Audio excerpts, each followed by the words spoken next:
Good morning, everybody, and welcome to the second day of our webinar, COVID Impact Act on Skills. For those of you who were with us yesterday, welcome back. And for those who are joining us for the second day's session, welcome to the webinar. I'm Manuela Prina. I repeat this for those that were not with us yesterday. I work for the European Training Foundation, and today I will be the facilitator for our third session. We started our webinar yesterday, focusing on actions to support all the issues that the COVID pandemic has brought with it in terms of impact on education and training and also labor market. And yesterday we focused our attention on active labor market policies and also on youth. And I think one important message we had from yesterday's session is that, yes, challenges are there, but there is a lot of action happening that gives us a lot of hope to embrace opportunities and also to go towards a future which really supports all citizens.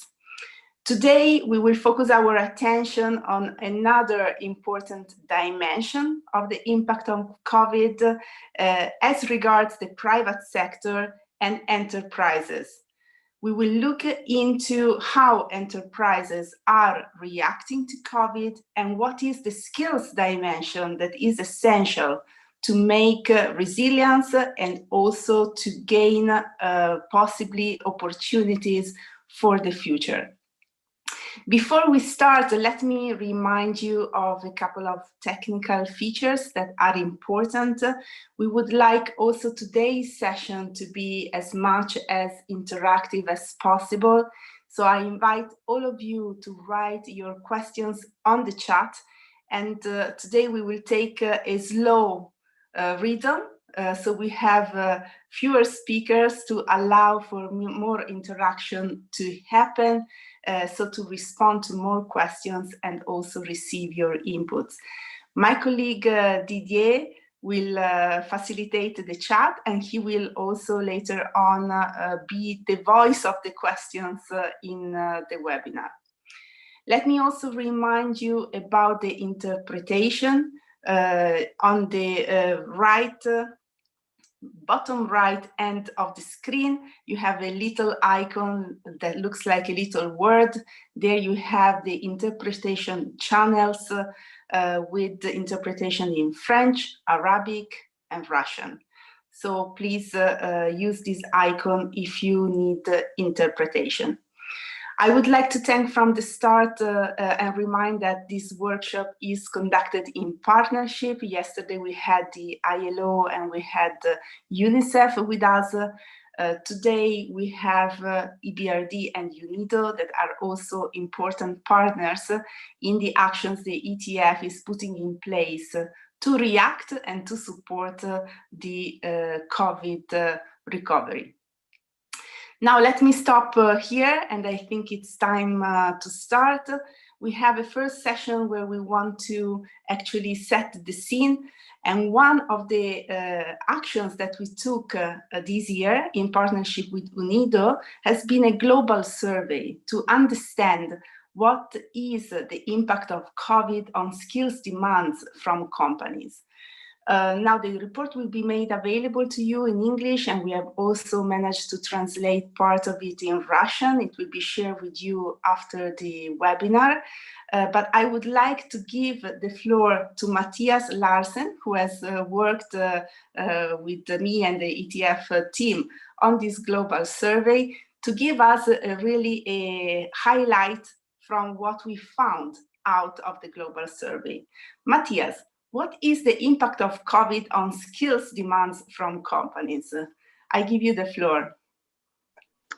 Thank you, Manuela. Good morning, everyone. Let me start with sharing my screen. There we go. Yes, so my name is Matthias Larsson. I work for UNIDO and with what we call the Learning and Knowledge Development Facility, or the LKDF, which is a platform with which we promote demand-oriented skills development activities. And as Manuela mentioned, we have conducted a survey, a global survey with companies that we had online between May and July this year. So I will give just a very quick look at what came out of that survey.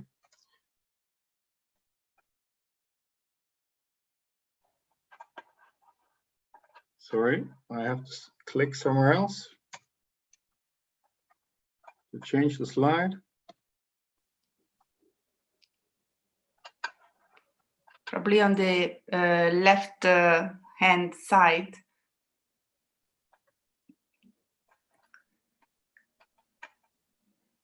I'm using two screens, and that's why. Very sorry. I cannot move to the other screen. Can you? I'm sorry. Can you see the little arrow in the left side? I can see them. Can you see them? Ah, there we go. There we go. Very little arrow. Sorry about that.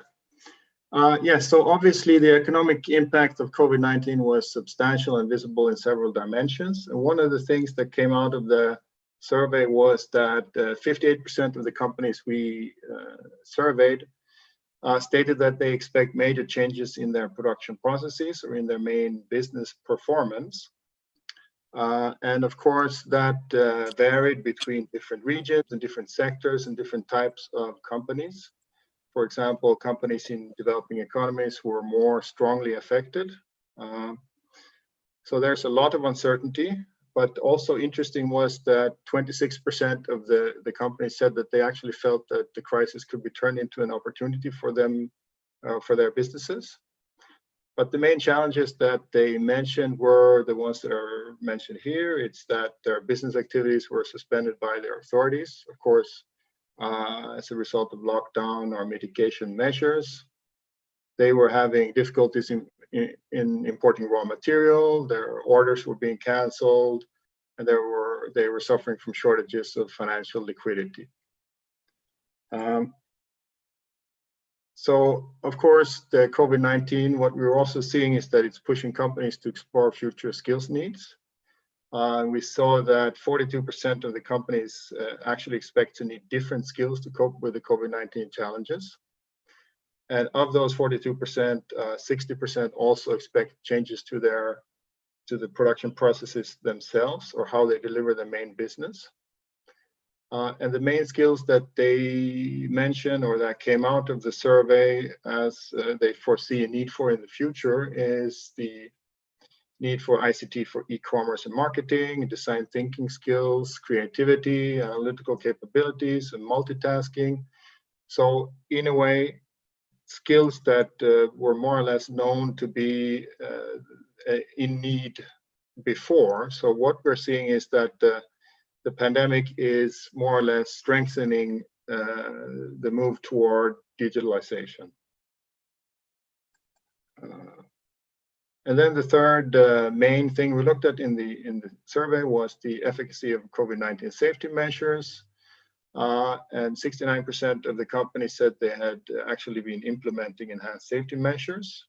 But if we look closer at it, there were differences. 60% felt they had enough knowledge of the situation.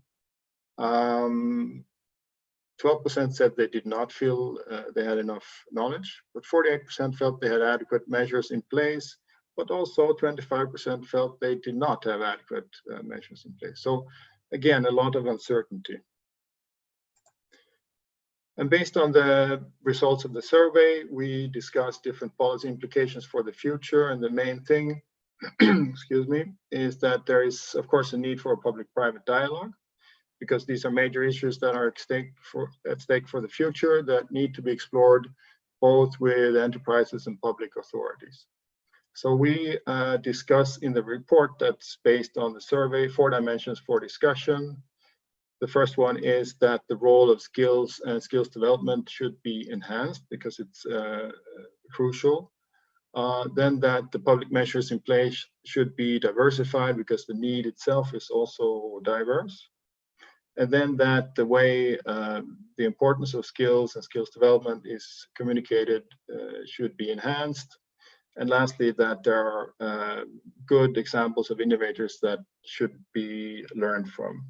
So that's just a very quick snapshot of this survey and the report. But of course, you can get the full picture in the report itself, which you can download here on this link, or Google it and you will find it. So that's just a very quick snapshot. Thank you very much. Look forward to the remaining session. Thank you.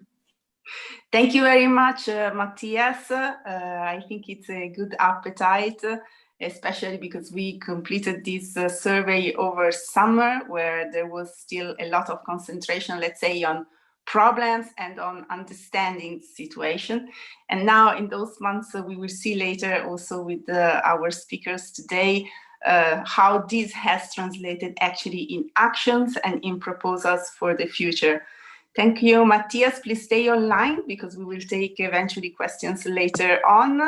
But now I would like to give the floor to Alistair Usher, who is the director of Ergon, an important research company that is also involved with the ETF and the EBRD in a major study where we are trying to really understand innovation and good practices in how companies have actually reacted to those needs and trying to really find solutions for the future. So, Alistair, you work extensively as researchers in the area of private sector development, including exactly focusing on spotting good practices in partner countries. I would like to ask you, what is changing in the world of enterprises? And what role do innovation, greening, and inclusion, that are the topic we will discuss more in depth later on today, what role do they play from what you see emerging from country examples? Alistair, welcome, and the floor is yours. Manuela, thank you, and good morning, everyone. Good to be here. I just wanted to offer some opening reflections, really focusing in on the preliminary findings of our research, as Manuela mentioned, for ETF and EBRD, on inclusive skills for innovative and resilient agribusinesses in the light of COVID-19. We're looking at Georgia, Morocco, Turkey, and Uzbekistan. Now, these points are really framed around three key fields. Firstly, COVID-19, as we know, has served to reveal both existing vulnerabilities, but also opportunities. Second, innovation, greening, and inclusion are key drivers of skills development. Third, skills-led innovation is happening at enterprise level, but it requires a more systematic policy framework and institutional supports. So in terms of the impact of COVID-19, look, we're increasingly hearing a new narrative that the global pandemic has served to accelerate the future of work, boosted by a technological tailwind. And it's certainly true that the past year has seen major changes in the world of work. And as I'll mention in a minute, there are some really interesting experiences and opportunities opening up. But we do need to acknowledge that the pandemic has exposed and widened existing divisions: the digital divide, the gender divide, the formality divide, and the skills divide. The ILO has estimated that only 18% of the world's jobs can be done remotely, and this number falls to 15% in developing and emerging economies.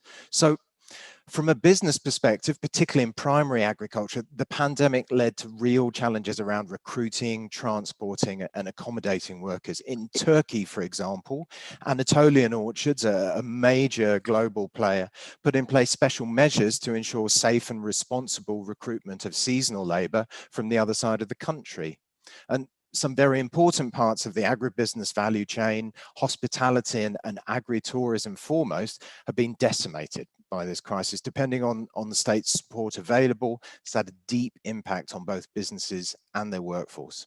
The retail sector has also reported significant challenges to the smooth running of operations, particularly in terms of responding to higher demand, while at the same time abiding by new sanitary norms, health and safety regulations, and restrictions on operating hours.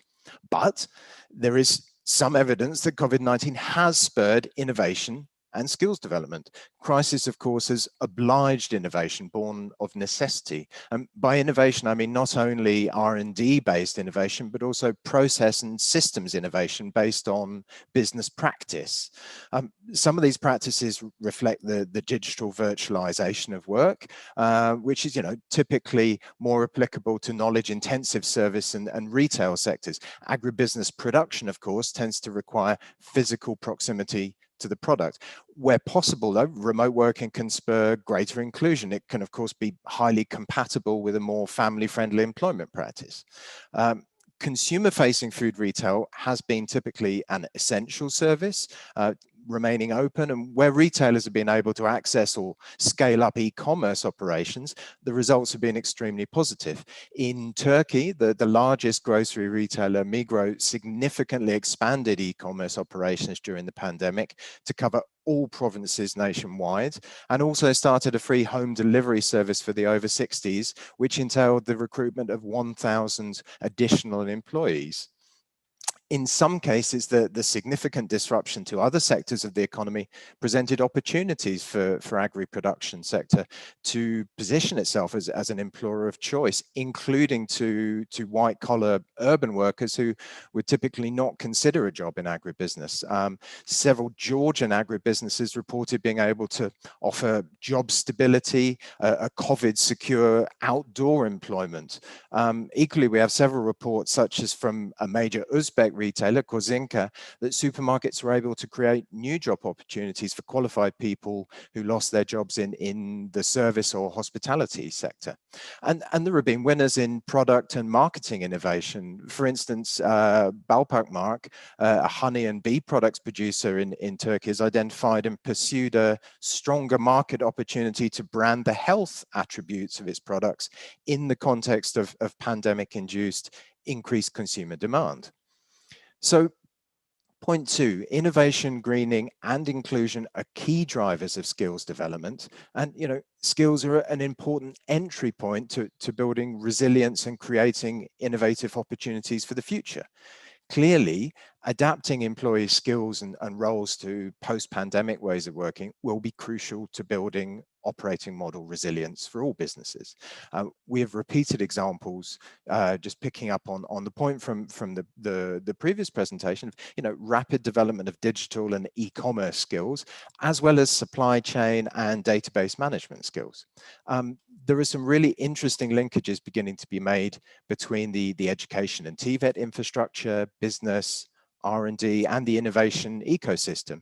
In Turkey, the Cook project is a new non-profit bringing together actors across the agribusiness innovation field, and EIT Food, the agri-food focused innovation community of the European Institute of Innovation Technology, is present in a number of medium innovation neighborhood countries. So a central element of our research is to try and tease out the linkages between skills, inclusion, innovation, resilience, and the greening agenda, and to find examples of these linkages at enterprise level. Now, we all know what the model looks like. A more innovative agribusiness can enhance productivity while reducing its environmental footprint, drive demand for higher skilled, higher valued jobs, which create better opportunities for a broader base of workers to improve their livelihoods. And agribusiness is, of course, central to inclusion efforts in all the countries we're looking at, because it sustains the livelihoods of some of the most vulnerable, but also, for instance, in distribution and retail, creates flexible working options for women with unpaid care responsibilities and entry-level jobs for youth. So a really important overarching driver for agribusiness innovation is, of course, the greening agenda, either as a response to market or policy signals and incentives. This plays out in different ways, be it as simple as developing the process and systems, as well as the skills required to ensure a transparent supply chain, which meets export and target market environmental standards, or investing in technology, heating, greenhouses, AI and robotics, smart storage, drones, hydroponics, digital agronomic platforms, all of which enable reduced resource consumption.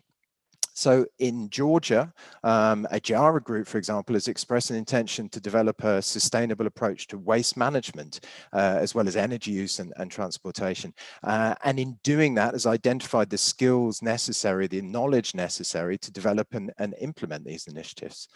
Addressing food waste is also an emerging driver of innovation in agribusiness.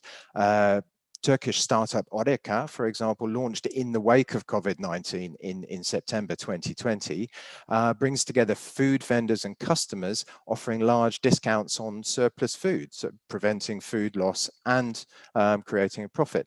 The cost, incidentally, of Turkey's food loss and waste is currently estimated at €23 billion per year. Finally, then, just to think about the policy dimensions here, we're certainly beginning to see more meaningful engagement of the private sector in human capital development efforts relating to agribusiness, including facilitating arrangements for companies to develop in-house training and delivery of TVET, supporting the institutionalization of sector-focused public-private skills initiatives, including sector skills councils such as AgroDuo in Georgia, and also developing an organizational basis for SMEs and producers to input into those sector-based initiatives on skills. So there's certainly scope to support more systematic resilience and recovery where these efforts of the private sector are linked to policy measures more attuned to the skills dimension. So just briefly looking at the policy fields of industry and innovation, agriculture, and the digital economy. In terms of industry and innovation, one key issue we see in the countries we're looking at is the composition of the sector. Essentially, there are a small number, typically, of modern, globally integrated agribusiness firms who are significantly more innovative and productive than the high number of SMEs and micro SMEs who dominate the sector. And a number of these firms have overcome hurdles to set up their own skills development initiatives, typically on the company academy model. The policy challenge really is how systematically to harness these islands of excellence in order to connect them up with other parts of the segment or value chain to share and transfer their experience in terms of innovation and skills development. Secondly, with regard to agricultural policy, typically skills are not at the forefront of those discussions around agriculture strategy. And that's one thing we see in the development of the Uzbekistan 2020-2030 strategy. The question is really how to locate skills within this calculus of greening, productivity enhancement, and innovation. Are there trade-offs between better quality jobs and the risk of eroding existing income generating opportunities? In Turkey, 61% of jobs in agriculture are considered vulnerable to automation. So we're not just looking at skills development, we're also looking at support for reskilling and labor reallocation. Now, one key insight from our research is the extent to which midstream and downstream agribusiness can absorb and incorporate workers displaced from primary agriculture, but also from other sectors impacted by COVID-19. Just finally, turning to the digital economy, we have seen that there are two principal directions here. Firstly, the burgeoning of e-commerce as a means to serve a growing but potentially less mobile consumer base. Secondly, the importance of the platform economy in terms of providing agronomic and marketplace information, linking up value chain actors, or as a means for displaced and inactive workers to supplement their incomes. So these are all areas where we're focusing our current research. We aim to complete the work by next spring, 2021, and we look forward to being able to return and share our findings. Thanks, Manuela. Thank you, Alistair. I'm, in surprise because we have actually just started. So this is actually a teaser, and I'm so looking forward to next spring, because if this is the start, which is such richness of information and insights, as we have only started to look into some countries and and the agribusiness sector, I'm really, really looking forward to see what will be the end of the story. And this is also a promise to all participants today that we will definitely share the results of this research that we are conducting together with EBRD next spring. Thank you very much, Alistair, for your insights. And now I think it's the time to actually deep dive in the three elements that also Alistair put on the table: inclusion, greening, and innovation. How do they play out? What is the role of skills? But in particular, what is this action happening?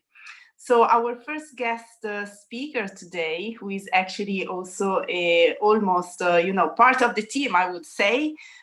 Also, there was a high request from our last webinar in October to deep dive more into the EBRD experience, in particular with inclusion. So our first guest, Biljana Radonic, who is Associate Director in EBRD for Gender and Economic Inclusion. Biljana, welcome. I hope you are there. She had some problem this morning with the computer. Great, I'm reassured. So, Biljana, I have some questions for you that I would like you to guide us through this morning as we try really to understand the role of inclusion and why inclusion is so important for companies as an entry point for resilience, but also for competitiveness. And these are my three questions. And I challenge you to answer to us this morning. First of all, why is inclusion an asset for resilience and development for enterprises? The second is, what are the priorities for EBRD to support enterprises in the recovery? And what is the role that you give to inclusive skills strategies?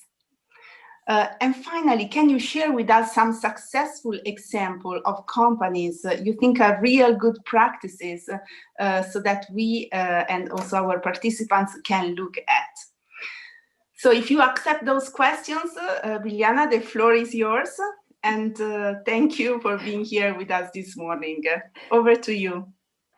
Thank you, Manuela. I accept your challenge and thank you very much for inviting me. It's a pleasure to be here with everybody this morning. And I can only agree with you that I listened to Alistair's initial findings with open eyes and open ears. This was a premiere for us and our lovely audience today.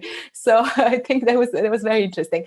I will talk a little bit about the way we approach inclusion at the EBRD and give you some examples and reflect on some research that we have been looking at. And as you all know, EBRD believes that economic inclusion, the opening up of economic opportunities, access to skills, employment, access to finance and public services to previously underserved groups is fundamental for fostering the transition to sustainable economies. This is what is the purpose of my job and of job of our team. I would like to start by focusing on two main points on how economic inclusion supports sustainable and resilient economic development.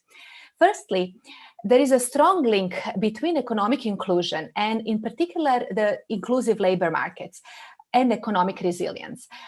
We just have to look back at the previous big crisis. The experiences from 2008 global financial crisis are very indicative. They show that the companies that developed effective medium to long-term workforce and value chain management plans were able to recover faster after the crisis. But not many companies have managed to do that.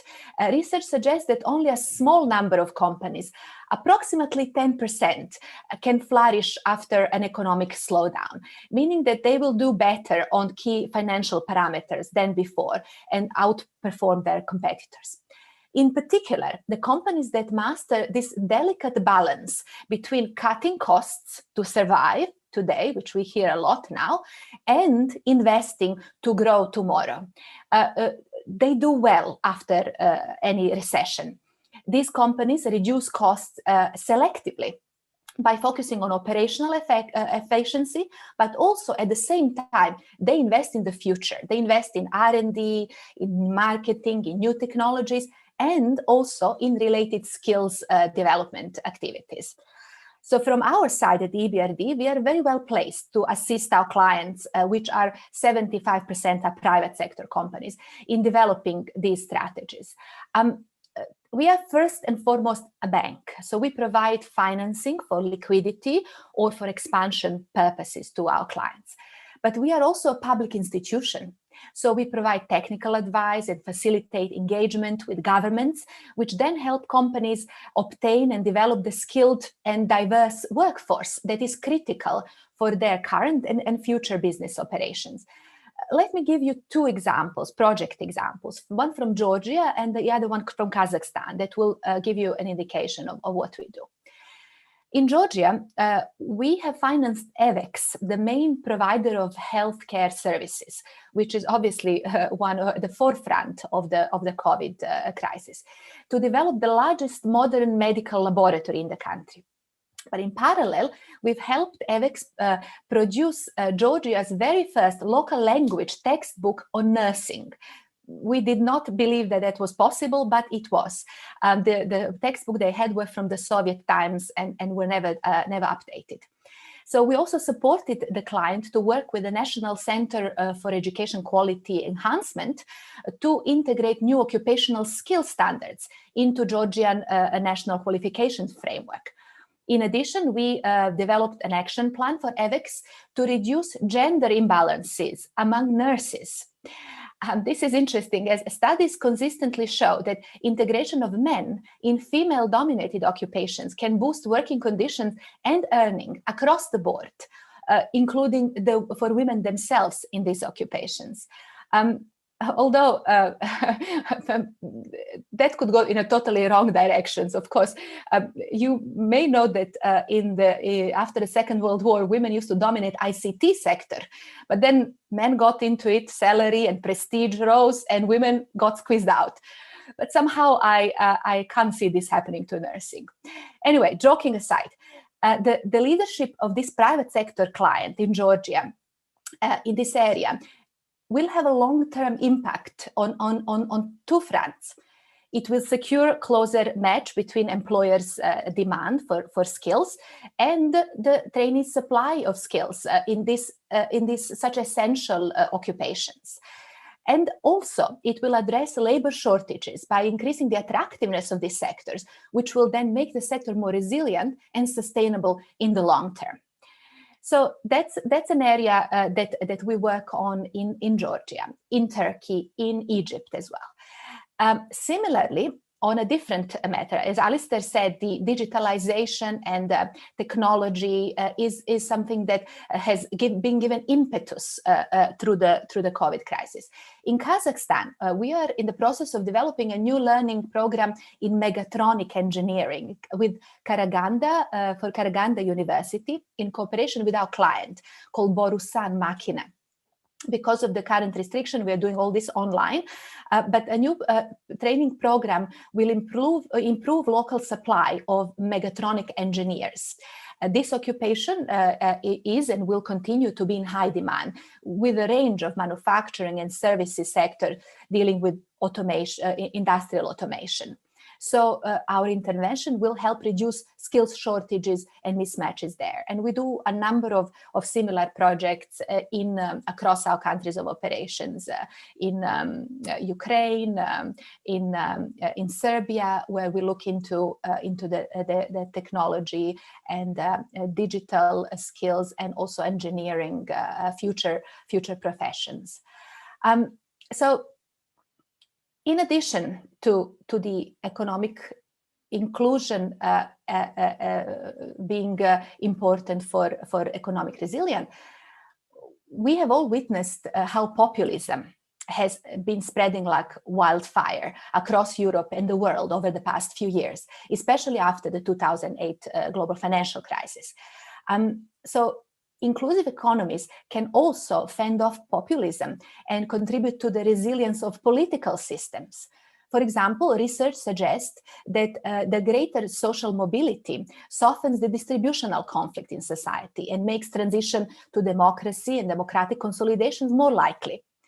The logic being that if members of a social group expect to transition to another, more advantaged social group in the near future, they should have less reason to exclude other social groups from the political process. Of course, this may not always work like that, but it can move things in the right direction. Let me now turn to the gender equality issues. We need to acknowledge, and I think we can all agree, that the COVID-19 crisis is putting ambition on gender equality and inclusion on hold in many areas.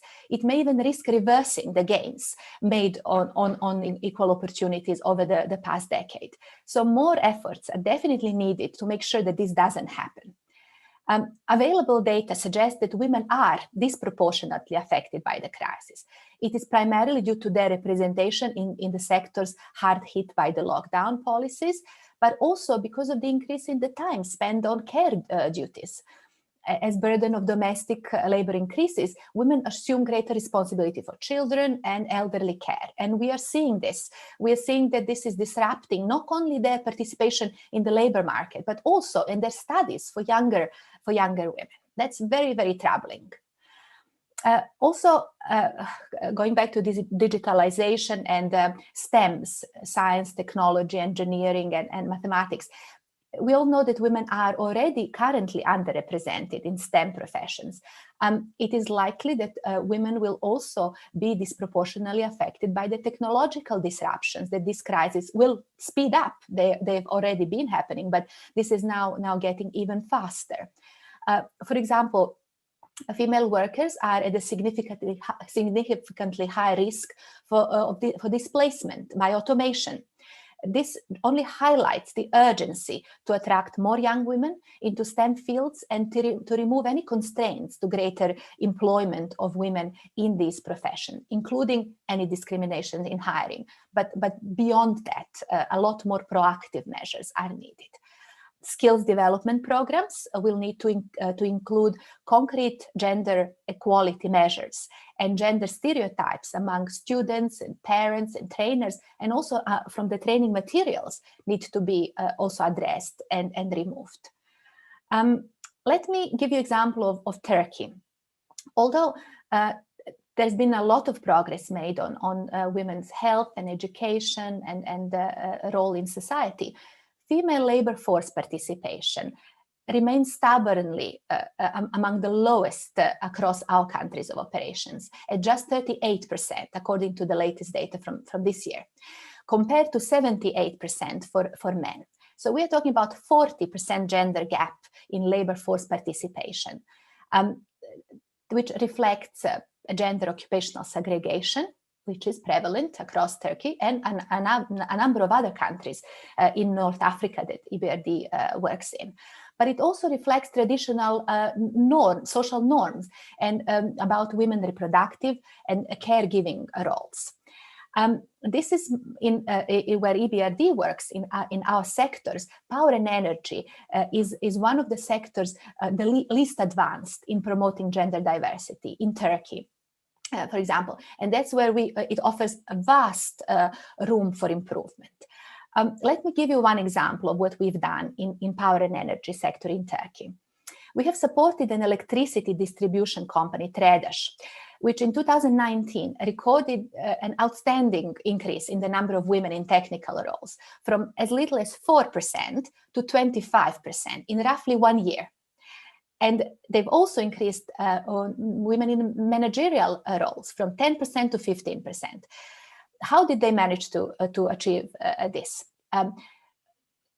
they have been committed to this agenda. EBRD came with our investment and with our technical assistance and the help of external consultants. So TREDASH reviewed its human resources, policies and practices to consciously promote equal opportunities in the workplace. They have conducted outreach activities to present the sector as an attractive career option for young women in vocational schools. It is very important for their talent pipeline. They've also provided gender-sensitive work-based learning opportunities for students, but implementing media campaign with posters and images showing women in these traditional male roles.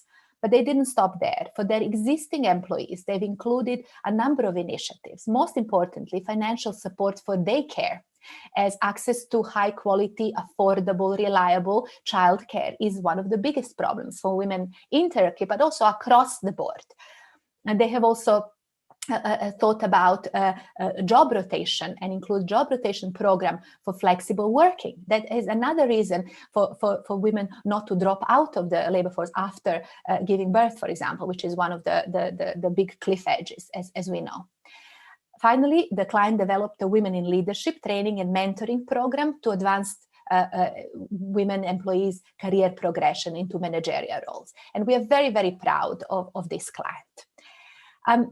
Let me now reflect on other disadvantaged groups. Closing equity gaps, which this pandemic is going to widen, will be of crucial importance for other groups that face disproportional barriers. Across generations, for younger and older workers, across regions, a spectrum of different abilities, workers with different legal status, such as gig economy. Disadvantaged groups like youth and migrants are more likely to work in sectors that service sectors and tourism that are mostly affected. And these activities often takes place in the regions where very few alternative sources of employment are possible, and they're less connected with the economy as a whole. Regarding people with disabilities and older workers, this is something that we are very, very carefully looking at. It's always worth highlighting that while for the median worker, this COVID-19 is an economic crisis. For many people with disabilities and older workers, this is both an economic and a healthcare crisis. They're facing not only the reduction in demand for their labor, given the broader economic downturn, but also very tangible risk to their health and well-being, which then even further diminishes their economic opportunities.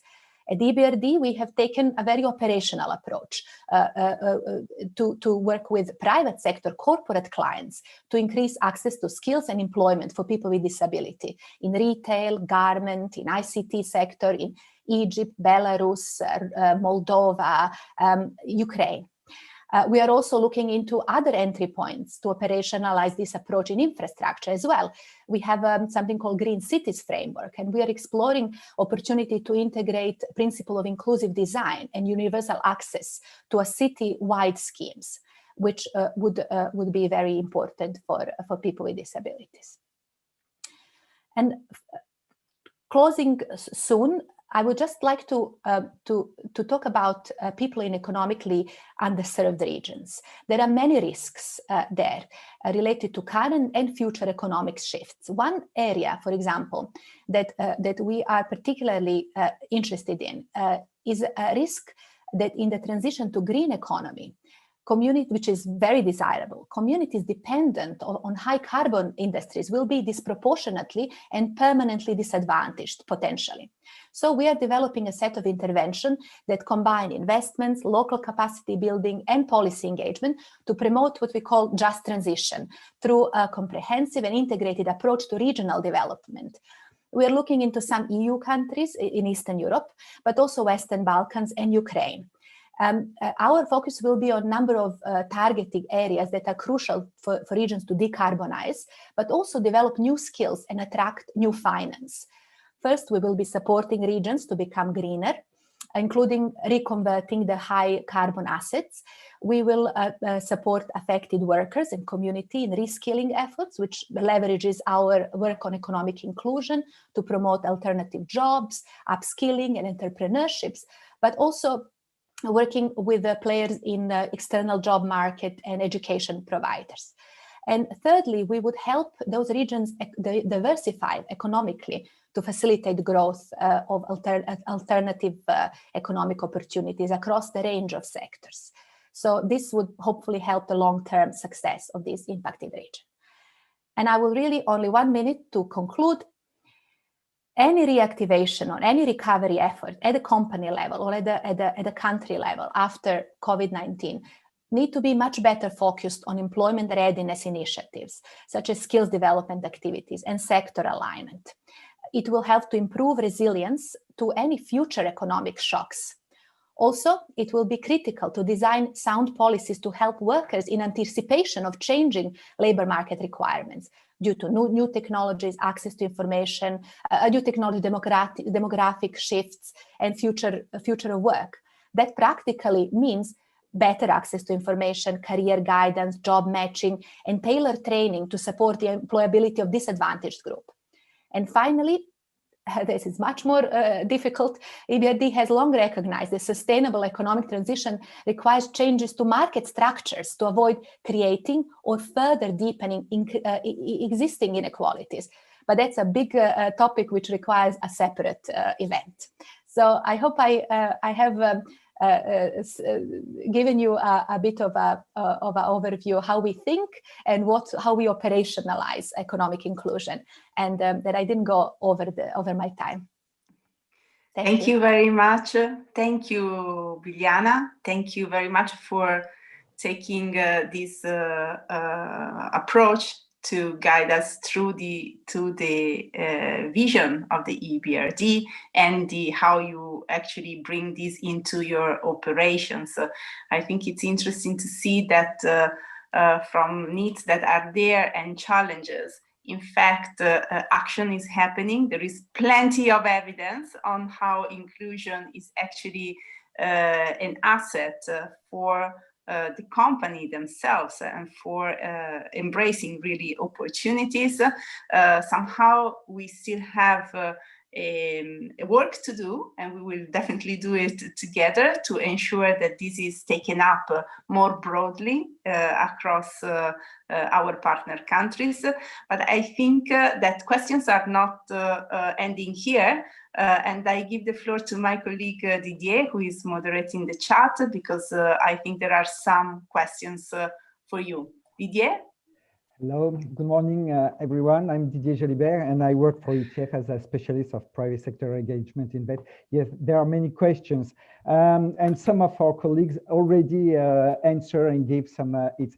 But Biljana, thank you so much. And I've got a concrete question that has been partially answered. It is, what concrete private sector's development measures the EBRD has applied within the Western Balkans since the pandemic started?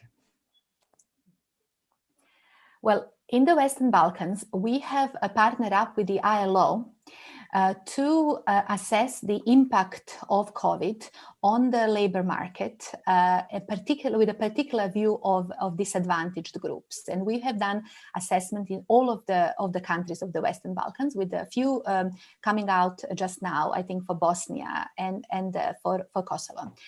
And we have found a number of areas where the government measures and how government measures have impacted the disadvantaged group through the measures they have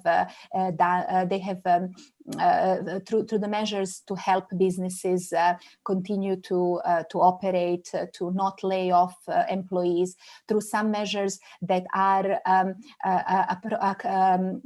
universally applied across the population to reduce poverty instances, etc. And we have provided a set of recommendations to governments to consider and are willing to help governments implement these new measures. One of the governments of North Macedonia has taken on board our recommendation and changed the way they have dealt with people whose jobs are at risk. So we have done that. We have also in the Western Balkans supported governments with investments in infrastructure, which is also very important.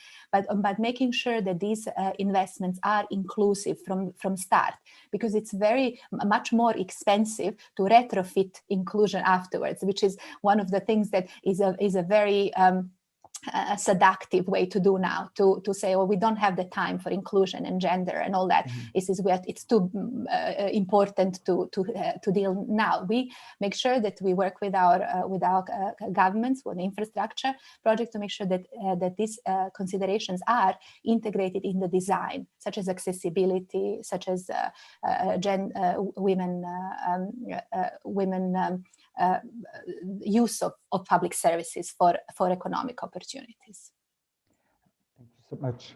Thank you so much, Biljana. Other question? I know that we are short on time, but whatever, there will be, we will answer to all your questions in the open space by writing.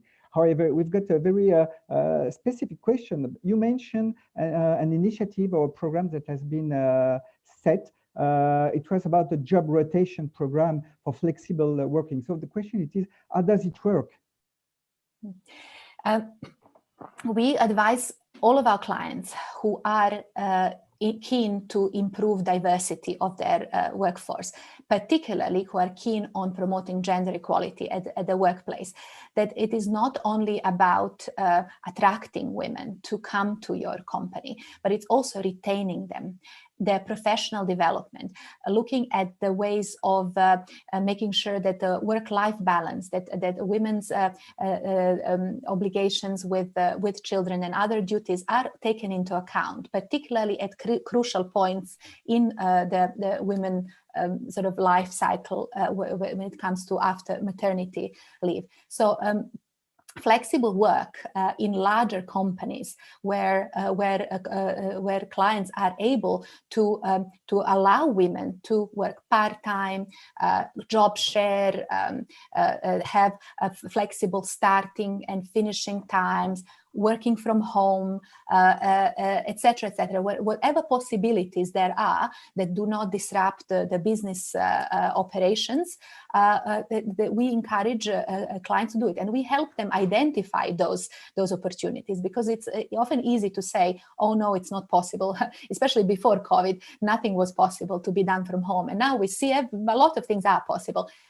Again, in the companies that we work with, which are white collar, and a lot of the ones that can do remote working, and a lot of these ones that we work with indeed can. So this is when there is a will, there is a way to find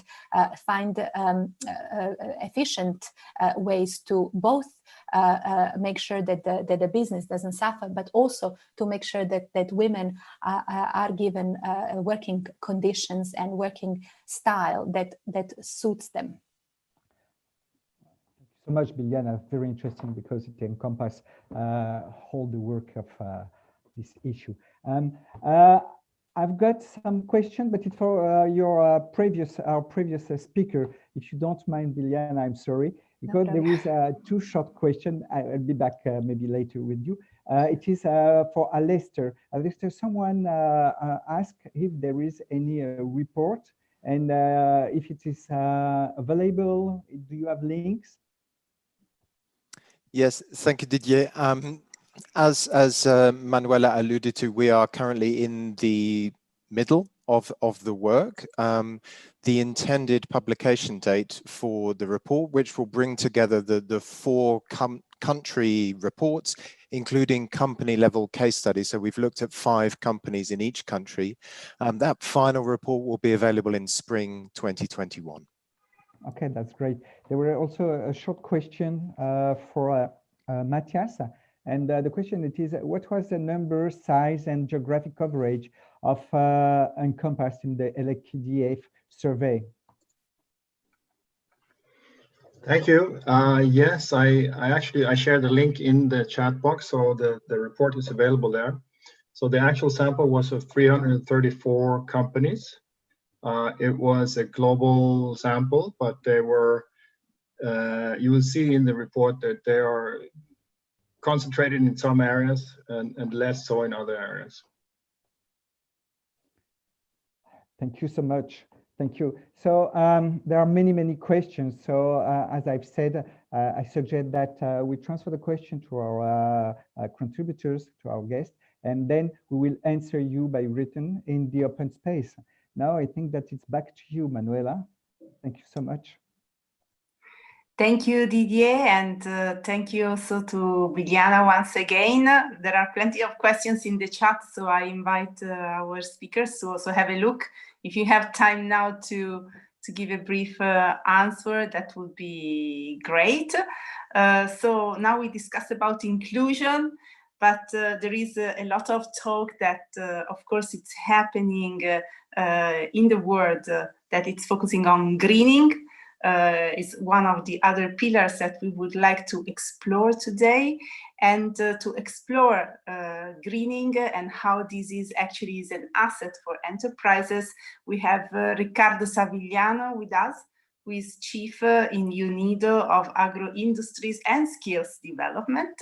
Riccardo is also leading the work that we are doing in partnership between ETF and UNIDO.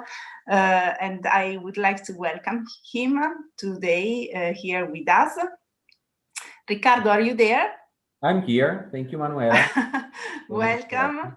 As for Biljana, I have also for you 3 questions. That is your challenge for this morning.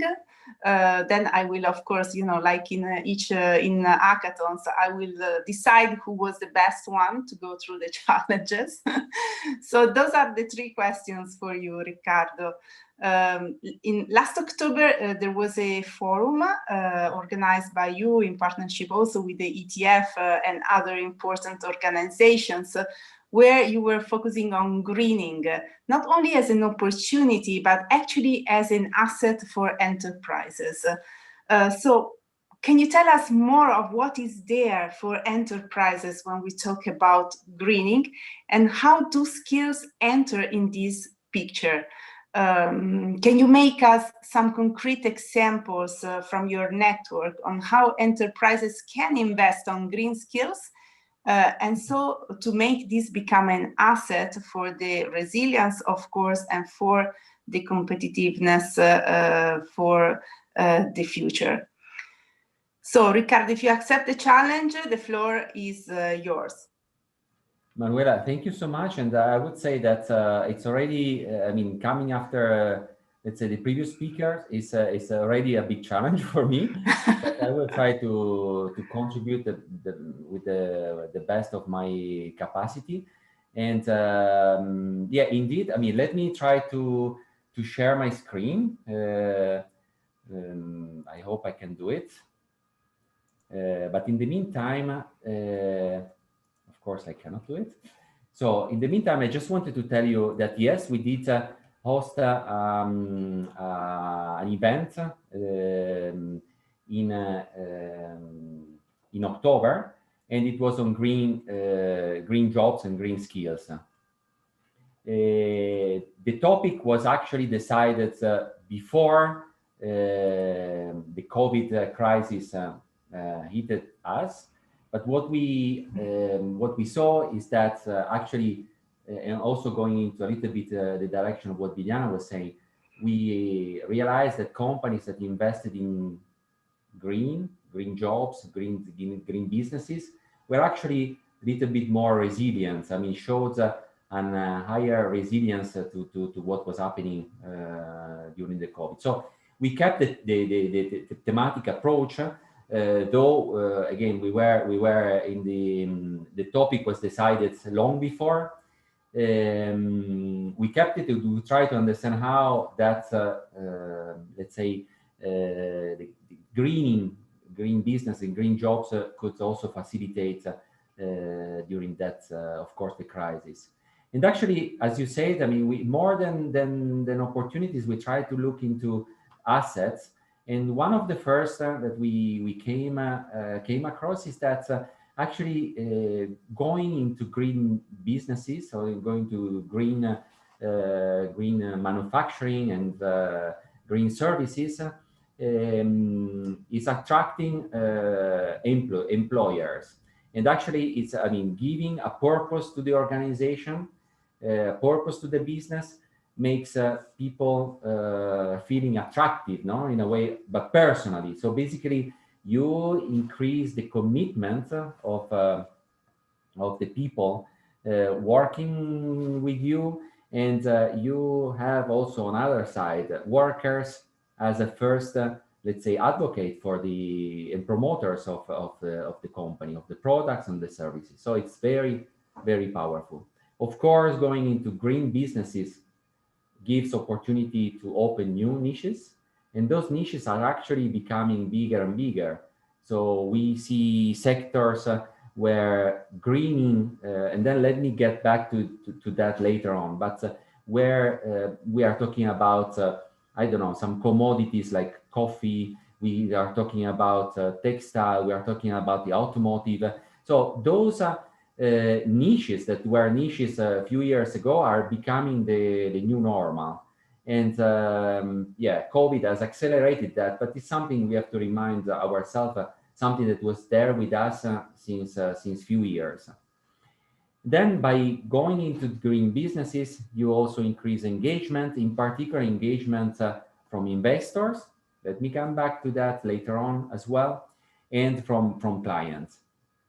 In the end, talking about green business as an asset, of course, greening your processes means also you increase your efficiency. If you apply principle of the circular economy, and then you embedded the concept of circularity into your business, the first gain is in your efficiency. So that is what we have identified, but how to do, that's the main point. So we asked companies we asked the private sector to help us understanding a bit better what that means for them. And let me say it again that, I mean, as UNIDO, as also Matthias mentioned before, as UNIDO, we are kind of advocating every time to get the opinion from the private sector. So the 2 points that came out from companies is that education is actually an investment and not a cost. And then the other point is that maybe we are refreshing, let's say, old motto, but it's the importance of thinking global and act local. So education is not is an investment, not a cost, but unfortunately, SMEs have difficulties in deploying, let's say, resources for that. So there is also, it was mentioned before about the gap, and the educational gap and the skill gap may impact those companies that are not really structured to invest in that. There is usually, even though opportunities are there, companies don't know, in particular SMEs, don't know how to access those opportunities. So it's important also that we raise awareness about that. And thinking global and acting local, of course, we have to we have to partner, and that's also we welcome a lot. We appreciated a lot the partnership and the job we have done with you, with ETF and the other partners, because we need to have a global understanding of what is happening. I mean, those mega trends that are moving basically the global economy. So we need to have absolutely an overview at the global level, but in the end, we need to translate that into the local needs. We need to have even moving businesses more into the production on demand in a way. No, we have again many sectors that are telling us that the customization of the product and the services is extremely important. So Understanding megatrends is extremely important, but also looking into the details of the local, even let's say locally, you find skills that can also be leveraged to create additional businesses. So that's the two sides of the same coin, no? The flip sides of the same coin. So going into the second question of yours is how skills enter into the picture. Well, again, it's a matter having skills, adequate skills, is again is an asset for businesses. So we have studies back from now years telling us that the skill gap causing and the skill mismatch is causing reduction in the GDP. So if we were able to fill that gap, we could have a better, more resilient and more efficient business.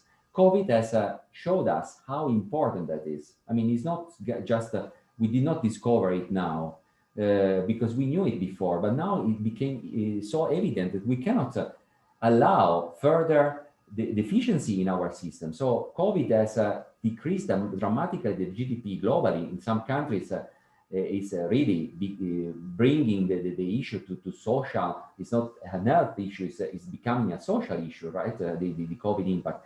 So we need to take action on that. We need to invest. We need to make sure that that's, let's say, deficiency in inefficiency is filled.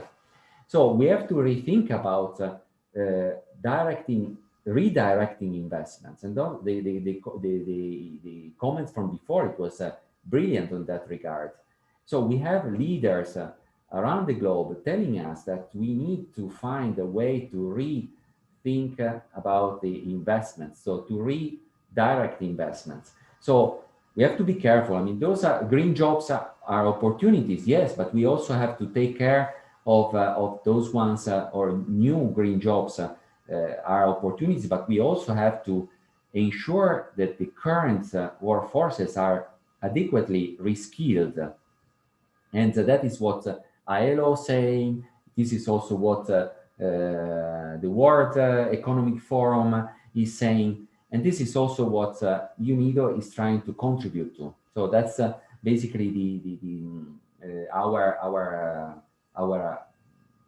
attempt to support, let's say, the global, in a way, the economy and of countries, of companies, and at large at our global community, right, in a sustainable manner.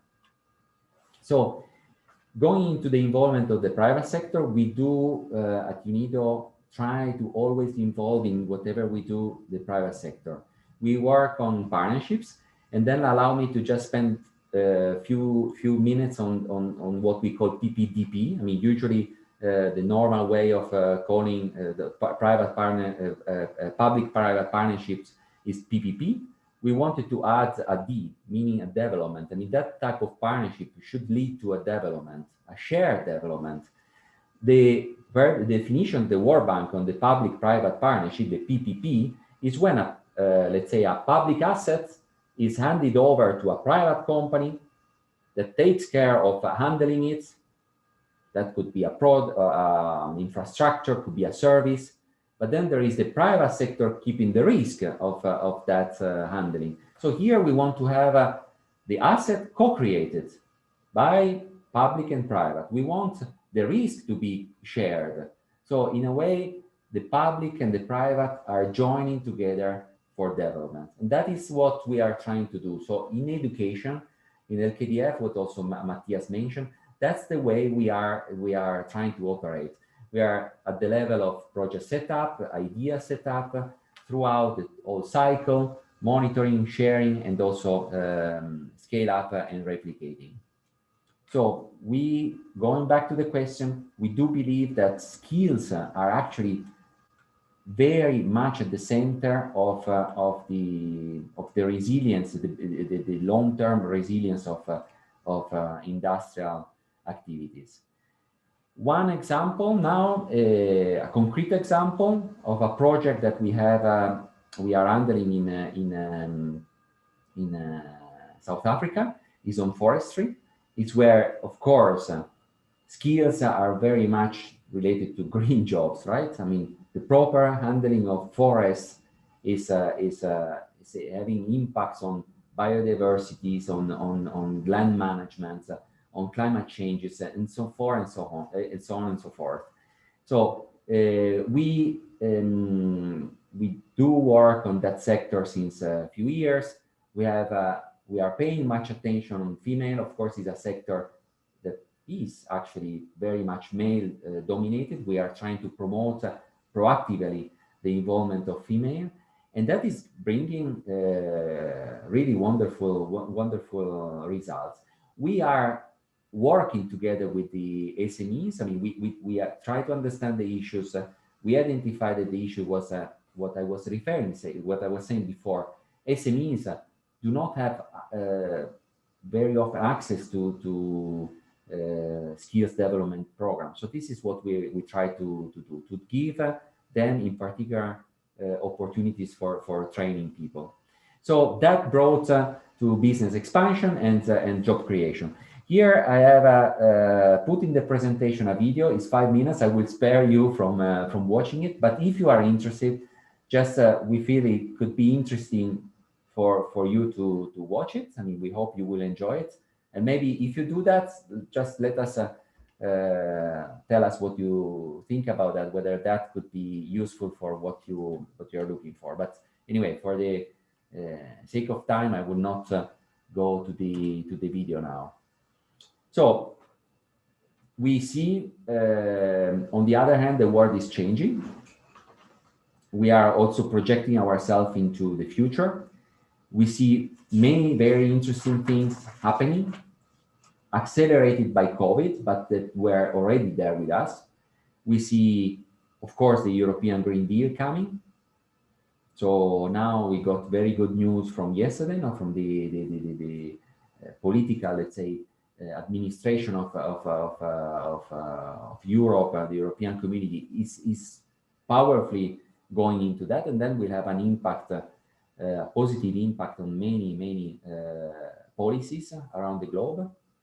So we see more and more green bonds coming out. We got also some excellent examples of that.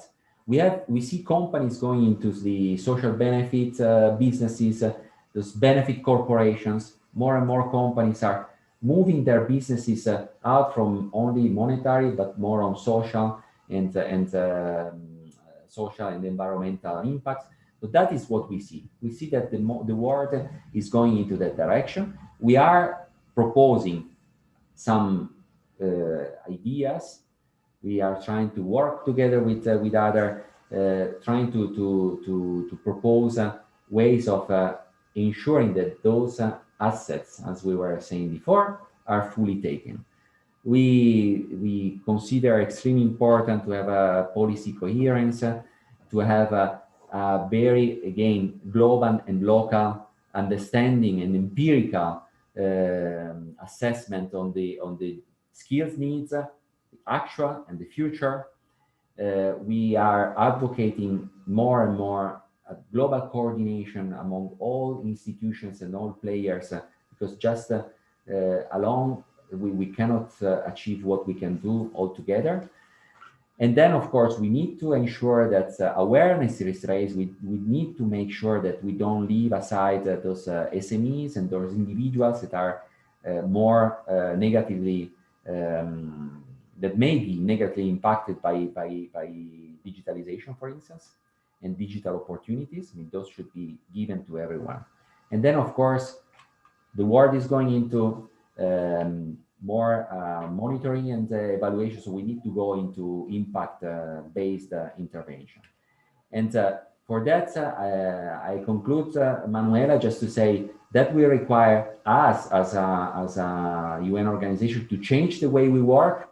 This is also what we are trying to change, the mechanism we are using to design projects, to develop projects, and to implement projects. We are going into this MSD approach, which is for those involved in the international cooperation in projects, could be an interesting aspect, but just to tell you that we see that international cooperation is changing, is evolving, is trying to understand what is happening and propose better solutions.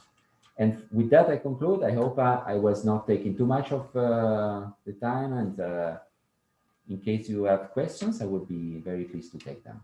Thank you, Manuela. Thank you very much, Riccardo. And I already take this D as a motto for next year. So to add the D in all the partnerships. And I would say not only the private public, but also the public, because this is, I think, what we are doing together, also with the BRD and with also many other partners, not only to partner, but to partner with purpose for a shared objective. And I think this is also the lesson that we have taken from COVID. We have seen much more cooperation across all countries happening amongst actors at all levels. And this because a shared purpose was strongly there to be so. So I think we need to keep that energy going for the future. Didier, I think there are questions for Riccardo. We are a bit late, but I think we have time for at least one question for this moment. Didier. That's great. I've got one question and other. But I would like to ask, because I capture one who also will answer the question to the previous. So Riccardo can encompass all of them. It was, from your point of view, what would be the role of intermediary bodies? Because it is, you mentioned SMEs, you mentioned how to support companies, you mentioned in your slide coordinate dialogue.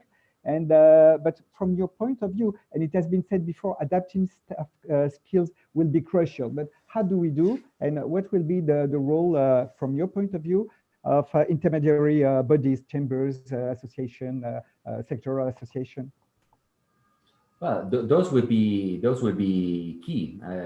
It's I mean, we always talk about the ecosystem, right? I mean, it's the ecosystem should in a way be structured to maybe differently. I mean, it was during one of the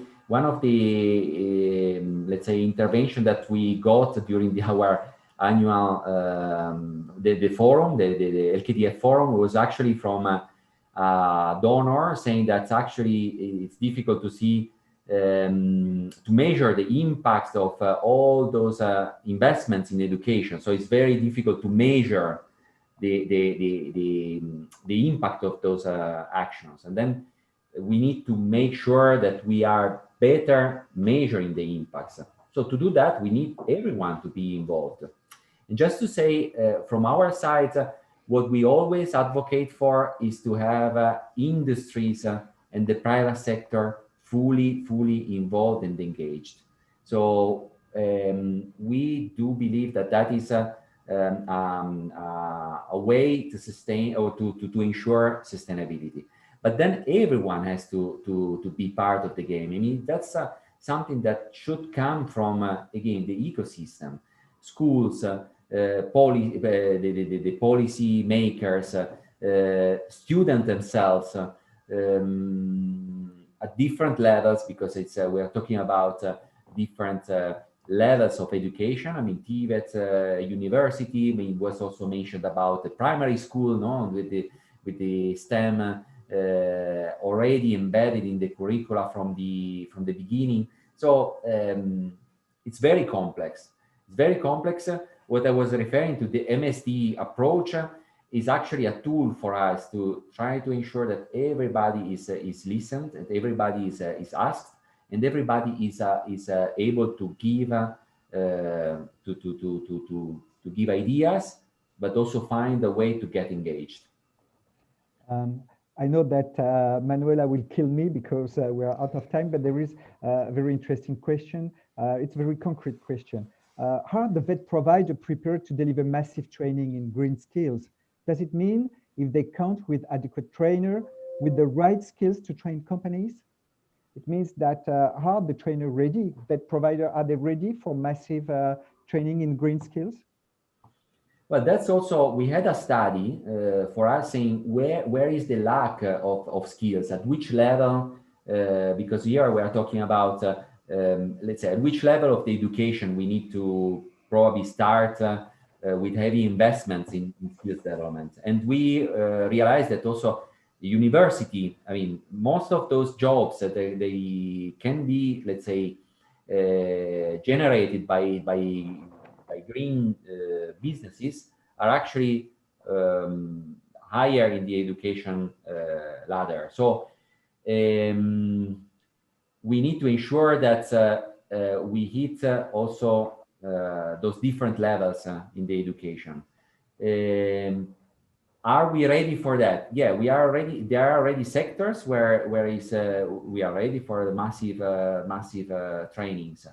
Those could be also promoted by digital opportunities. I mean, we have also, but in the end, we will also have we will need also tangible, let's say, trainings. Of course, schools are now a little bit lower, no, in their performances. But again, I mean, for those on the contrary, higher education, I mean, that's the digital trainings are actually very, very powerful. So are we ready? I mean, I think, I mean, we are, COVID helped us to speed up, yes. Thank you so much. But in fact, we were talking about interactivity, and in the chat, you know, you answer directly, but other people add some information, and so that's the chat. It is also quite interactive. Thank you so much, Ricardo. Now back to Manuela. Thanks. Thank you so much. Thank you. Thank you so much, Ricardo. I also invite you to have a look at the questions in the chat and also the other contributions. And just from my side, yes, all presentations will be shared with all of you and also uploaded in the open space after we are finishing the workshop. And now I would like to take you to the third and last pillar of our conversation today. So we looked into inclusion, we looked into greening, and now we will talk about innovation. And we will do that with Nicola Farronato, who is the head of the innovation team of the city of Turin. For those who don't know, it's the city that is hosting the European Training Foundation. So it's the city where many of us live. So Nicola is the guy, for those that are from Torino, to whom you can send your complaints regarding problems with your connection and issues in the city. No, I'm just joking. Nicola, welcome to our webinar. Hi, Manuela. Thank you. Yes, I'm here. I hope you can hear me well, and thank you very much, everybody. And so, Nicola, you work for the municipality of Torino as the head of the innovation team of the city, and you have a very special story because you actually come from a very long experience in the private sector supporting innovation in companies and also for startups. And now you moved into the public domain. So I really would like to benefit from your experience to understand what is the role of skills in actually supporting innovation at company level, but also to help us to look into the policy dimension. So how a city is actually investing in supporting companies in their innovation effort. And also, what is the advantage for a city like Turin to actually invest and create an innovation-driven ecosystem? So I would like to ask you to guide us through your journey, to your private sector journey, but also your policy, your public policy journey, and also to tell us what are the concrete actions that a city, so a public player, can put in place to actually support companies, but also a city ecosystem to face the COVID impact and also engage in a recovery and the future ahead. So Nicola, the floor is yours, and thank you very for much. being here with us. Thank you very much to Manuela, of course, and all the ETF team for inviting me here. And thinking about this presentation, apart from this beautiful picture of the city of Turin, of course, I would like to start highlighting which are the skills that a city or a person need to be a partner of innovation. And I start from here because the payoff and the kind of slogan that we are using in Turin when we run our presentations and we internally brainstorm about which role we want to have within innovation is exactly this. We want to be partners of innovation. So which is the journey to go to this stage? Well, I would like to start with my journey actually, and I was actually drafting the slides and thinking about my working background. Before being appointed as head of the innovation team here in Turin, I did other 11 jobs. And as you can see, I tried to actually design a little bit my journey through a few main steps. First of all, I've been living and working in 5 cities, you can see in the right of the slides. And then, most importantly, I've been running 11 jobs into different dimensions. When I was studying at the university, I was a shop assistant, I was working in a cafe, and I was working in a company having to do with flower bulb. So here, the level of skills I was thinking for my future was, well, I want to travel the world and do business development. Which kind of university first, and then kind of skills do I need to develop? Then finally, I could reach my first dream of going around the world to do business development. And I worked for the first 10 years of my career in industry, typical Italian product. So we are talking about manufacturing, which was exposed at that time to B2B. So business to business development with a level of product innovation, which certainly has been distinguishing Italian companies working around. So I've been working with jewelry, I've been working with kitchen appliances, then I left my job to go to California to open an ice cream business, and then finally be back into a passion I have, which is outdoor sport, and work a little bit around Europe in sport goods. At a certain point after 10 years of work, I thought, well, there is internet economy ramping up, and I really wanted to be part of this transformation. So I quit my job and I decided to re-engineer myself in the startup domain. And I've been advising, collecting my skills, and then doing some reskilling, of course. I decided to start working in the startup and spin-off environment. Started from biotech by chance, then I founded a couple of digital companies, a social entrepreneurship project, and I ended up with my last travel technology startup, which then I exited. So looking at my 20 years of career in the private sector, I've been working across old and new economy for 10 years in manufacturing and 10 years in startups. And then for the non-profit part, I've been working pretty much at the crossroad in between research and social impact and social innovation. But looking at this quadrant, I thought, well, I needed to upskill to continue aim to be an innovation leader. For this reason, I thought, well, an experience in the smart city, which could allow me better understand why cities are attracting talents, which is the role of the cities and their innovation ecosystem for the future of our life. Also thinking of this famous data and figure coming from UN research, which is stating that by 2030, the 70% of people will live in cities. Well, my dream, to be honest with you, is trying to help cities to make the 70% of entrepreneurs living in those cities, because entrepreneurship, in a way, from my background, is a very strong push towards innovation and our future. So I decided to reskill myself, starting a PhD journey while working, of course, and my PhD focus will be on innovation for the circular economy. And last but not least, I decided to actually put on few notes what I learned in the last 20 years working across all the new economy with a publication which is going to be out in Q1 next year, titled Love in the Digital Transformation Era. The good thing is that my co-author is my wife, and therefore it's going to be even more exciting.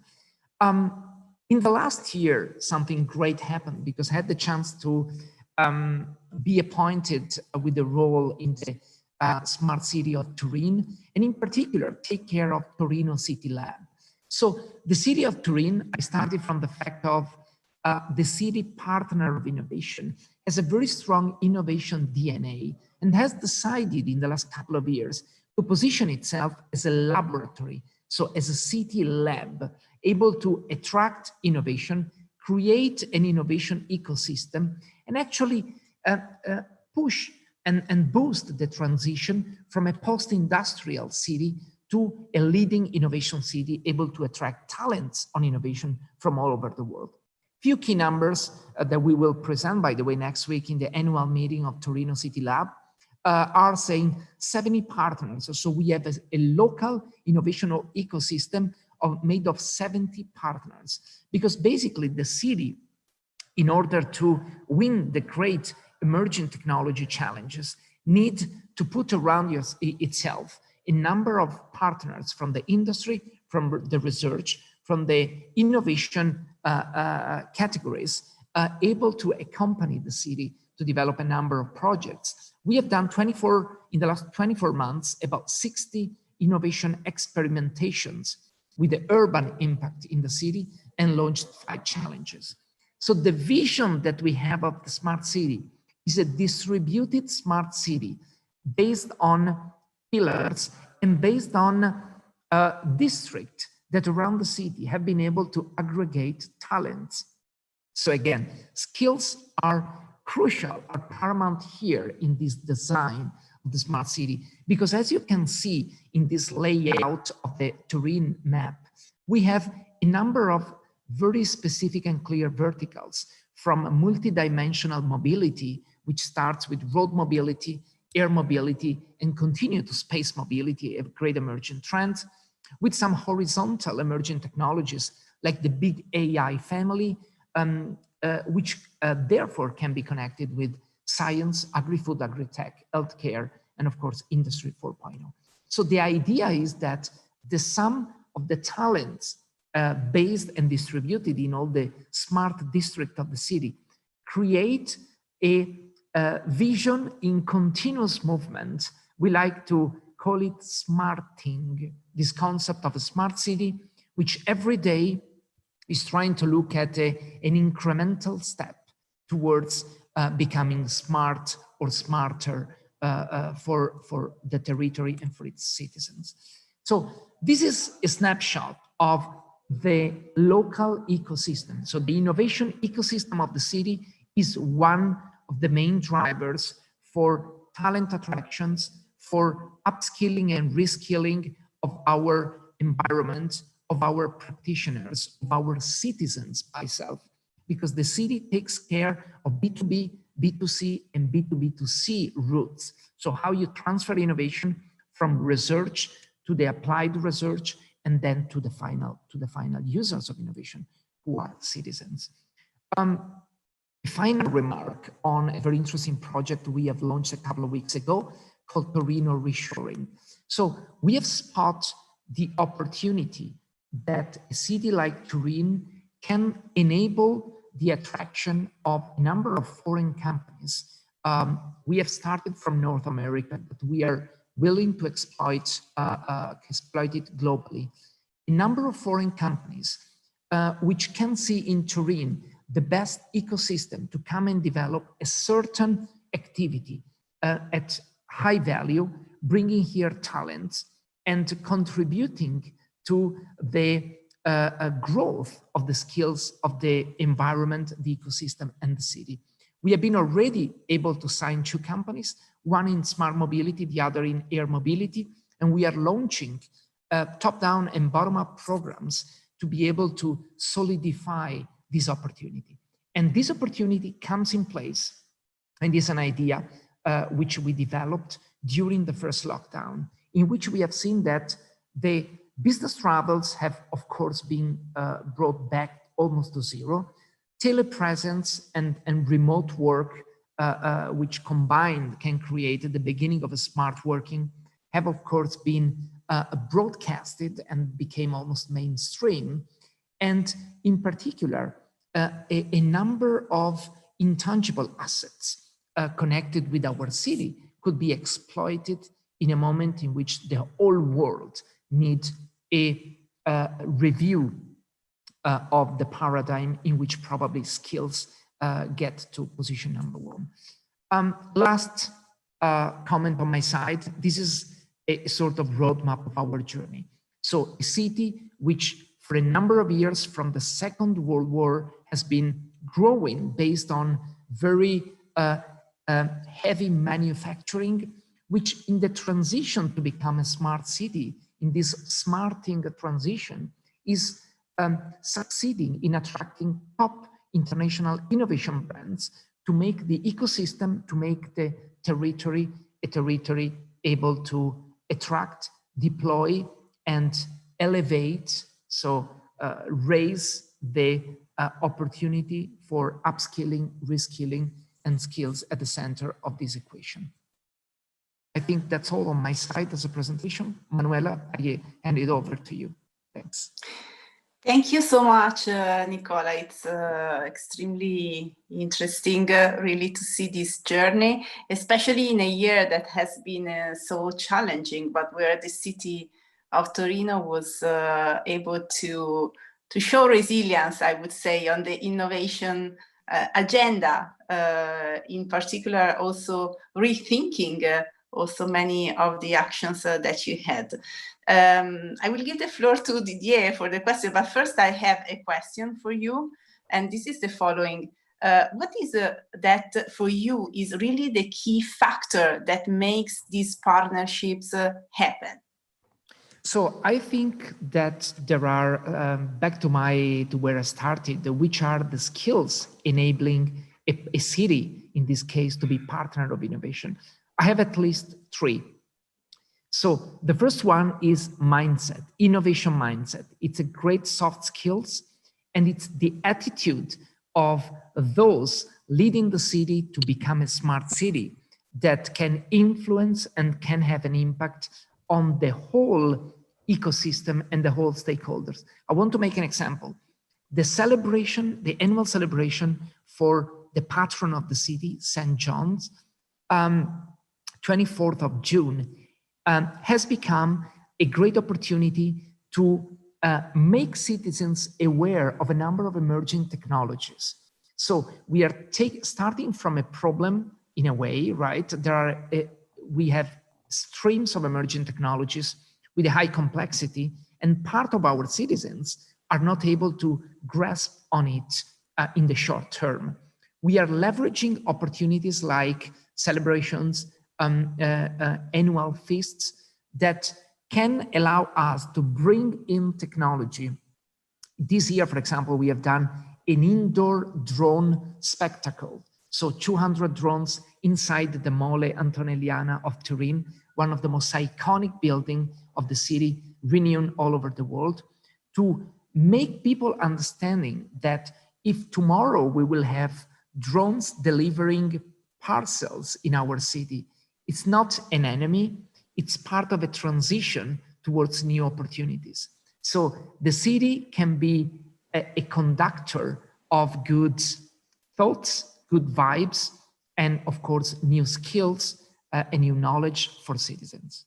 That's one. Of course, this is an act of leadership, in my opinion. So the city and the local government decided to position themselves in a specific point of the map, of the innovation map, right?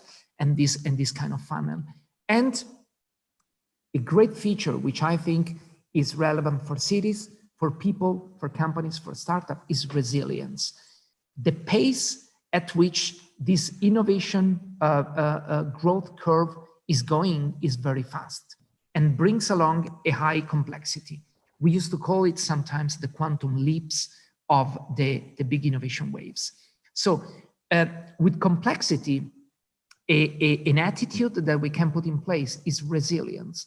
So the city being resilient is helping to forge, in a way, the soft skills also within the population.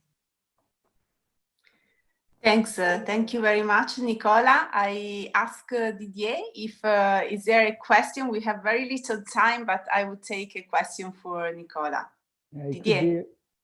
The question is short, but I guess that the answer could be long, because there is a very concrete, but it already has Nicola gave an example, but there were a very concrete question. Could you please describe the innovation projects and an impact already in place, in number if possible? But at least you talk about drones, but do you have other example to describe some innovation? I want to thank you very much, Didier, first for the question. I want to briefly comment on a project which is pretty much related with the COVID impact. So during the first lockdown, Torino City Lab launched a call. We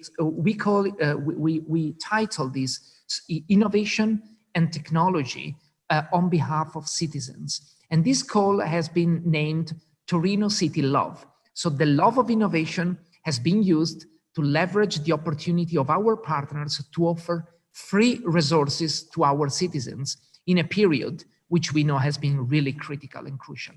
So from March to May, we have created 100 micro projects for free for citizens, schools, local administration, and small companies, basically leveraging the know-how, the skills, and the equipment of the 70+ partners of our ecosystem.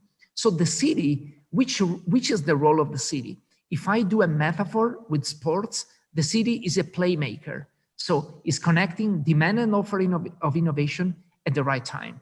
And that's a great role, in my opinion. Hello, thank you so much. That was very interesting. And also you've got, would it be possible to have access to the project and to have the results? And you are more than welcome. I can invite you to the annual event, which is going to happen in a couple of days' time, but also in our website, www.torinocitylab.it. Of course, there's an English version. You can find all the main project and experimentation impacts that we have been running. Okay, that's great. We're going to give the link for all the panelists. So thank you so much. Thank you. It was very inspiring and very promising also. And it gives there were some questions, but it was about how do you connect with the region and with the national policy, and that's something also, because in terms of skills and company. So how do you connect? How do you coordinate? Well, Turin is already part of a number of Italian and international networks when we talk about innovation and practices to be shared among cities. A very important fact is that along with the Italian Ministry of Innovation and Digitalization, we really have a great connection in terms of trying to scale up at national level experimentation, POCs, pilot projects that we run at urban local level. So this is another interesting step that the cities can do. City labs can be the first step for an innovation to be scaled at national level. Okay, thank you so much. Thank you. So now I think that we're almost out of time, and I have to give back the floor to Manuela. And for any other complementary questions or information, we'll be there and we will forward it to you. Thank you so much, Nicola. Thank you for all the panelists.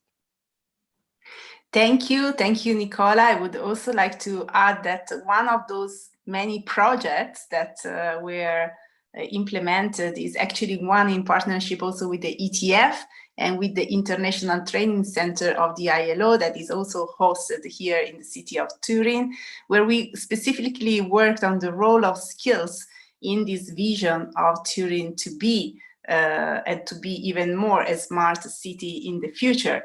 And so this is actually a project which is continuing, that is bringing together many stakeholders across the city.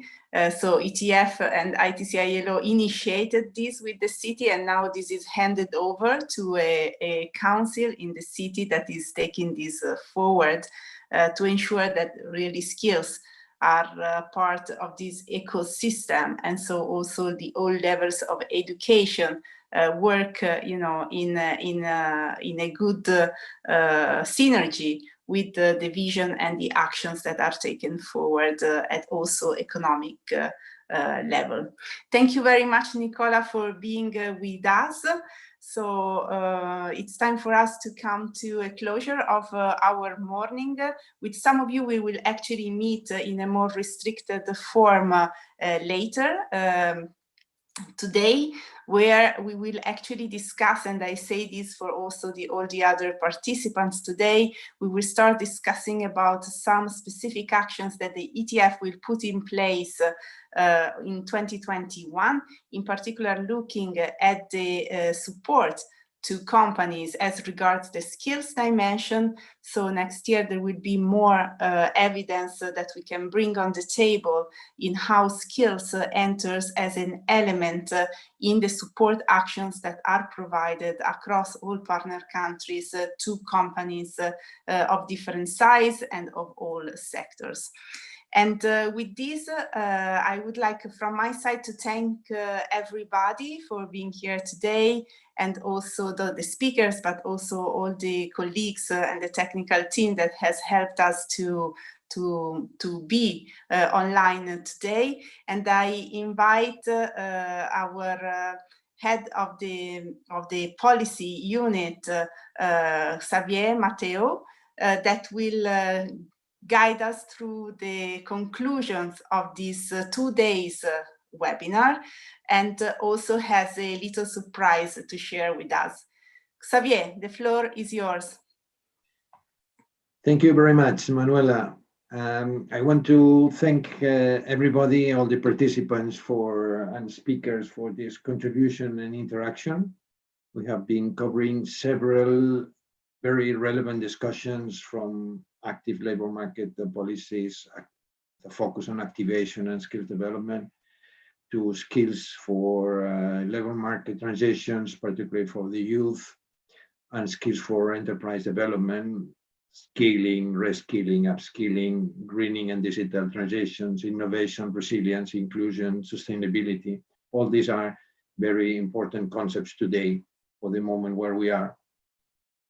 Now it's time to move from this problem identification and challenges to actions, and to benefiting from and building on the innovation and practices that emerged in 2020 to embrace new opportunities and ensure inclusive ecosystems.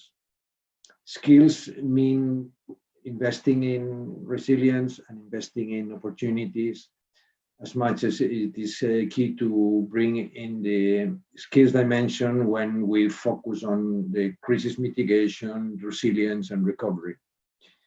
I want to announce, and that probably the surprise that Manuela was saying, there are 2 announcements. One is that the ETF will continue in 2021 to closely work with partners and international organizations and partner countries on supporting active labor market policies, youth policies, and work on the side of all actors involved in skills development. So this is part of our work program for this year. But I also want to announce that the ETF launches today the Skills for Enterprise Development, which is one of a new initiative we are launching, which was created based on a reaction to the problems raised by COVID. And this initiative is focusing on following up through actions on the demand of more support to enterprises in partner countries to face the impact of COVID, but also investing in skilling, upskilling, and reskilling. So there will be some material that will be disseminated to explain the initiative. So now I think it's time to close. So I want to thank everybody, and particularly to the different partners that we've been working this year on those topics. I mentioned EBRD, ILO, UNICEF, UNIDO, but also all the partners that we've been finding working in the countries and in European member states, and all the other experts with whom we've been working locally and internationally. I also want to thank particularly participants and speakers in these 2 days, all the ETF's team who have been actively working on this, the technical support, the PCO, the interpreters. And I want just as a final word, encourage you to take action. That's the most important now. After those talkings and discussions, the important thing is to take action. I wish you a very good and healthy holiday season, the most COVID-free as possible, and with best wishes to continue the cooperation in 2021. Thank you very much.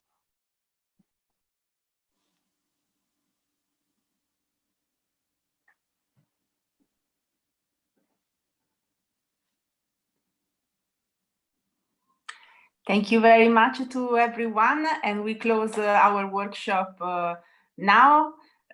So thanks again, and we will follow up with all material on open space. Thank you and goodbye.